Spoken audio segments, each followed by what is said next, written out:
Halo Rek, Assalamualaikum. Ketemu lagi sama Rinda di channel Arek Surabaya nang Belgia. Udah lama aku nggak ngonten, mungkin setahun lebih kali ya. Dan memang kesibukan nge-lab, terus penelitian, juga nulis semakin banyak karena semakin bertambahnya semester kuliah di sini. Dan tiba-tiba aku waktu lihat di YouTube Studio, ternyata subscriberku sekarang sudah lebih dari 1000, bahkan hampir 1100 lebih kalau nggak salah. Itu surprise banget buat aku nggak nyangka sampai bisa lebih dari 1000. Terima kasih banyak buat semua yang ngedukung aku, karena itu aku semangat kembali untuk bikin konten-konten tentang kehidupan student di Belgia. Nah, kali ini aku bakalan ngebahas tentang seberapa mahal kos-kosan, apartemen, rumah, intinya penginapan yang ada di Belgia, terutama di kota Gent tempat aku tinggal. Tetap di channel ini, jangan lupa klik subscribe, like, dan komen di bawah.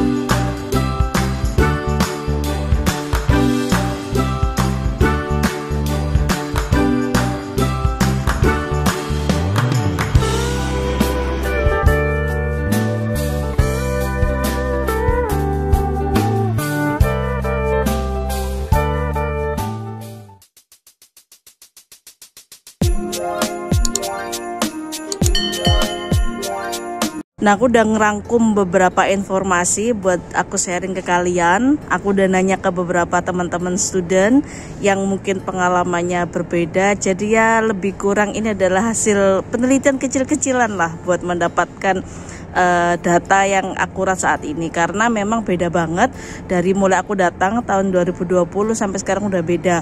Karena banyak faktor seperti kayak COVID, adanya perang Ukraina Rusia, itu sedikit banyak menaikkan harga. Bisa jadi banyak sih, soalnya harga-harga barang pun atau apartemen housing itu juga cenderung beberapa ada yang naik, meskipun masih ada yang tetap. Jadi untuk housing atau akomodasi tempat tinggal di Belgia yang kebanyakan ditinggali oleh para student di sini, aku bagi menjadi 3. Yang pertama adalah kos. Kos itu ya room, kamar biasa kayak kalian ngekos waktu kuliah di Indonesia. Yang kedua adalah studio. Dan yang ketiga tuh apartemen atau flat. Kalau untuk yang kos ini banyak ya Rek macemnya. Di sini juga student juga hobi ngekos kok. Nggak semuanya orang bule atau orang di luar negeri itu kaya. Hampir sama kayak di Indonesia, semuanya itu ada plus minusnya, ada yang kaya, ada yang biasa, ada yang enggak. Jadi harganya pun bervariasi, fasilitasnya pun bervariasi, ada yang super budget, ada yang enak banget. Kalau untuk kos-kosan saat ini, harga saat ini itu paling murah itu 375. Paling mahal banyak sebenarnya, bahkan 1000 juga ada. Ini yang aku kasih harga ini yang range wajar ya. Jadi sekitar 775 sampai 500 euro. Lah kok beda, tergantung apa. Yang pertama tergantung providernya lah, kayak nomor telepon aja. Maksudnya provider apa? Ternyata housing di sini tuh nggak cuma kos-kosan punya warga setempat aja, tapi juga ada yang dari universitas. Jadi kayak diselenggarakan universitas, tentunya ada subsidi dan mungkin lebih murah, meskipun nggak jauh banget, tapi ya lumayan lebih murah. Atau dari yayasan-yayasan sosial seperti gereja atau yayasan sosial yang lainnya yang memang berafiliasi dengan para student-student, kayak memberikan fasilitas lebih untuk student, itu juga mereka menyediakan lebih murah. Jadi kalau bejo bisa dapat sekitar 375, tapi itu udah jarang banget. Rata-rata student di sini bisa dapatnya sekitar ya 400-an lah, 400-an. Terus mahal murahnya tergantung apa? Tergantung include biaya-biaya tambahan apa enggak. Biaya tambahannya kayak gas, listrik, air, wifi.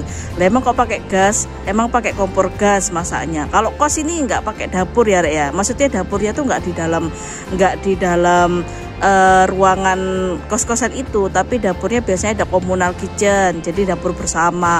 Kamar mandinya pun ada kamar mandi dalam, ada yang kamar mandi bersama, jadi kayak kamar mandi banyak dan itu digunakan oleh satu penghuni dalam lingkup kos-kosan itu, makanya harganya jauh beda. Kalau gas ini dipakai, kalau yang tadi pengeluaran ada 3 komponen, salah satunya gas itu bukan untuk, bisa ada yang kompor gas untuk masak ya kan, sistemnya kan kayak saluran-saluran gitu. Yang lebih penting lagi itu sebenarnya banyak dipakai buat penghangat. Di sini beda ya rek, kayak Indonesia. Kalau Indonesia kan wis panas-panasan gitu. Kalau di sini panas itu mau paling 2-3 bulan tuh udah bagus lah. Selebihnya itu autumn, winter, spring itu masih dingin. Lebih-lebih kalau winter itu dingin bisa sampai minus 5 atau minus 7, tapi itu jarang banget, maksudnya cuma sebentar. Dan rata-rata itu sekitar suhu 7 sampai 15 lah dinginnya. Nah, itu masih kalau malam perlu penghangat, meskipun kalau pagi siang banyak yang nggak pakai penghangat. Nah, itu komponen penghangat itu yang kita bisa bayar listrik atau gas, karena ada macam gas atau listrik. Nah, itu ya kalau kos-kosan ruangan wajar sekitar 375 sampai 500. Jangan tertipu kalau ada yang nawarin kos-kosan super elit ternyata harganya murah banget. Jangan tertipu dan jangan cepet bayar, berbahaya. Yang kedua itu tipe studio. Studio itu seperti studio pada umumnya ya, dia satu ruangan gitu. Dia punya kamar mandi di dalamnya, ada, dan yang terpenting ada kitchen, ada apa namanya, small kitchennya, ada dapur kecil meskipun nggak gede-gede banget buat masak besar, tapi cukup untuk kehidupan satu orang di dalamnya. Itu studio. Studio ini range-nya sekitar 600 sampai 800 euro per bulan. Nah, studio ini banyak juga studinya pakai studio karena preferensi. Yang pertama tergantung kenyamanan, karena ada orang yang nggak nyaman dengan communal kitchen atau sharing bathroom, itu kan nggak semua orang nyaman ya. Dan sekarang juga banyak beasiswa yang lumayan ini apa namanya jumlahnya, nggak hanya beasiswa dari Indonesia tapi juga beasiswa dari luar, jadi cukup affordable buat teman-teman student di sini. Nah, kalau studio ini relatif peminatnya juga lebih sedikit daripada kos-kosan. Karena untuk student yang sendiri ya. Karena tipe-tipe studio ini memang karena harganya lebih mahal. Dan untuk komponen variasi harganya sama kayak yang tadi aku bilang, tergantung include dari biaya wifi, gas, terus apa namanya listrik juga. Yang terakhir itu ada flat atau apartemen. Flat tuh kayak anggaplah satu gedung ada 3 lantai dan setiap lantai itu satu rumah. Nah, kayak aku tempat tinggalku tuh gitu, satu gedung ada 3 lantai, aku tinggal di paling atas atau di bawah ada temanku. Jadi kayak satu lantai itu satu unit terdiri dari bisa 2 atau 3 kamar, itu flat. Nah, kalau apartemen ya biasanya lebih ke yang lebih modern, gedung-gedung tinggi, kemudian ada banyak ya, tingginya nggak tinggi-tinggi amat kayak apartemen di Surabaya atau Jakarta yang tinggi sampai 40 lantai ya.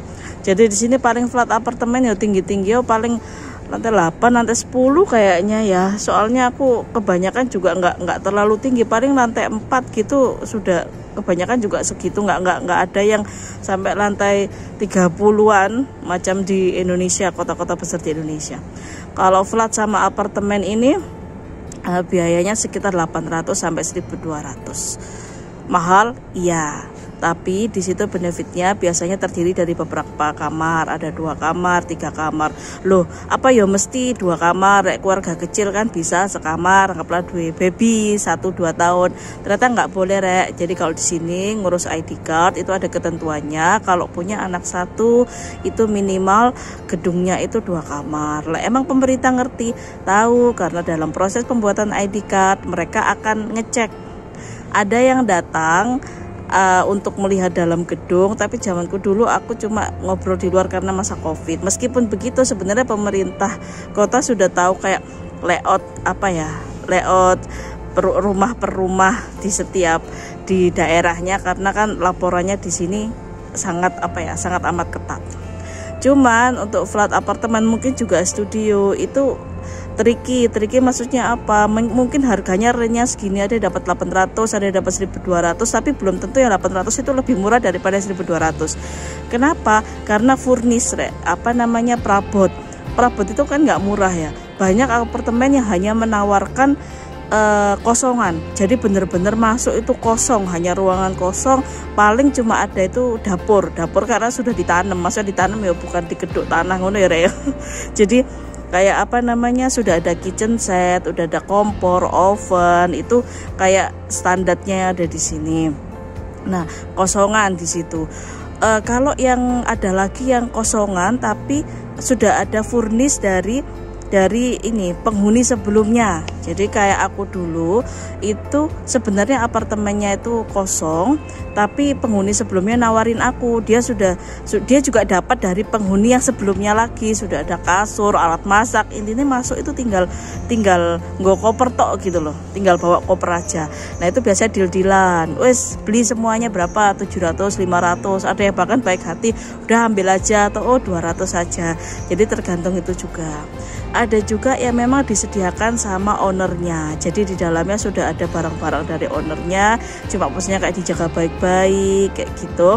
Dan biasanya ada persyaratan, di semua tempat itu boleh bawa hewan peliharaan atau enggak. Jadi enggak asal-asalan kita bisa bawa hewan peliharaan. Kayak aku punya kucing di rumah, itu izin dulu dan tanya dulu ke ownernya apa boleh bawa hewan peliharaan. Ada yang boleh, ada nggak boleh. Kalau boleh pun hewannya apa, biasanya anjing atau kucing. Ada yang boleh bawa keduanya, ada yang kucing aja. Kalaupun aku boleh bawa kucing hanya satu, ada yang gitu, bahkan dibatasi sampai jumlahnya. Kemudian kayak jangan sampai cakar-cakar properti, kayak cakar-cakar pintu atau apa, karena di sini nggak main-main tukang dan renovasi benerin rumah itu nggak main-main. Nah, biaya-biaya ini mulai dari kos-kosan, studio, apartemen itu tidak berhenti sampai situ. Ada satu komponen biaya lagi yang juga penting, yaitu deposit. Jadi pertama kali masuk rumah itu kalian nggak serta-merta bayar 400, kemudian sudah untuk bulan ini sudah bisa masuk kos-kosan, macam kos-kosan mahasiswa di zamanku dulu di Surabaya. Di sini enggak. Jadi ada deposit yang harus dibayarkan minimal tuh 1 bulan tinggal. Cuman nggak semua 1 bulan. Kalau pengalamanku, ownerku minta 2 bulan. Jadi range-nya 1 sampai 3 bulan biaya tinggal. Biaya sewa itu adalah deposit. Depositnya ini gunanya buat apa? Nanti deposit ini bisa dikembalikan di akhir penyewaan saat kita mau pulang kembali ke Indonesia atau mau pindah. Tapi dilihat lagi adakah komponen yang rusak di situ. Kalau ada yang rusak, maka biaya renovasi, biaya betulin renovasi, event ngecat itu ditanggung dari deposit kita karena kita yang buat kerusakan itu. Contoh paling mudah ya pengalamanku sendiri, kesini bawa balita. Lea waktu itu masih umur 4 tahun, masih punya coret-coret tembok segala macem, atau tangan habis diwarnain nempel tembok maplek. Nah, itu kan tembok sudah berwarna-warni ya, itu bukan seni. Makanya di sini ngajarin betul buat di buku gambar aja, masalahnya mahal, nggak asal ngecat aja. Kalau ditanggung owner, aku dengar ya, aku belum pengalaman juga, tapi aku dengar dari temanku, kalau ngecat aja itu owner bisa mengeluarkan biaya sekitar 2.000 euro buat ngecat apartemen, rumah seperti itu. Dalamnya aja loh, gak main-main toh mahalnya. Beda kayak kita tinggal pakai tukang cat, panggil tukang cat terus ngecat. Makanya di sini ngakalinya student, biasanya kalau udah mau boyong itu pindah dulu ke kayak apartemen sementara atau tempat tinggal sementara buat benerin, ngecati rumahnya sebelum diserah terimakan kepada owner. Cuman aku kayak tadi kok males. aduh. Ya wes, kita lihat aja nanti. Itu ya, jadi perlu banget deposit. Overall kalau mau pertama kali tinggal perlu menyiapkan uang berapa buat akomodasi. Menyiapkannya sekitar 3 kali biaya sewa untuk pertama kali sewa, 2 kali untuk deposit, 1 kali untuk sewa bulan itu. Gimana? Mahal nggak? Ya relatif. Karena apa relatifnya? Di sini harga di sini ini tergantung dari pendapatan. Harga yang aku sebutkan tadi bisa jadi berbeda dengan di kota-kota lain. Sebagaimana kita di Indonesia, pendapatan per kota itu juga berbeda. Maka harga-harga housing, tempat tinggal itu juga berbeda. Meskipun bedanya ya mungkin nggak jauh-jauh amat ya, tapi tetap ada bedanya. Kayak kalian yang tinggal di Brussels sama tinggal di Hen bisa jadi berbeda entah 50-100 euro. Terus kenaikannya gimana, kayak gini. Kayak kemarin ada inflasi, tiba-tiba banyak housing yang tiba-tiba naik 50-100. Jadi asalnya kontrak yang 400 jadi 500 atau 450.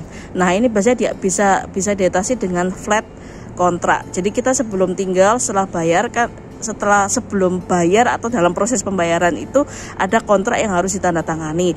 Kontrak itu ada klausul-klausulnya, biasanya berbahasa Belanda. Syukur-syukur kalau bahasa Inggris. Tapi bahasa Belanda, pastikan kalian menghubungi teman-teman di sini yang memang bisa berbahasa Belanda atau minta tolong diaspora yang sudah tinggal di sini untuk menjelaskan klausulnya apa. Jangan sampai ada klausul yang memberatkan kita.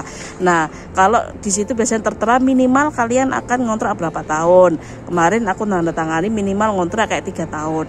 Nah, dalam 3 tahun itu sewajarnya biaya kontraknya itu akan flat seperti di awal. Jadi kalau awal sekitar 800-an atau 750, maka sampai 3 tahun ke depan setiap bulan akan segitu, tidak akan naik meskipun ada inflasi, meskipun ada event-event kayak perang-perang kemarin itu yang bikin semua harga naik.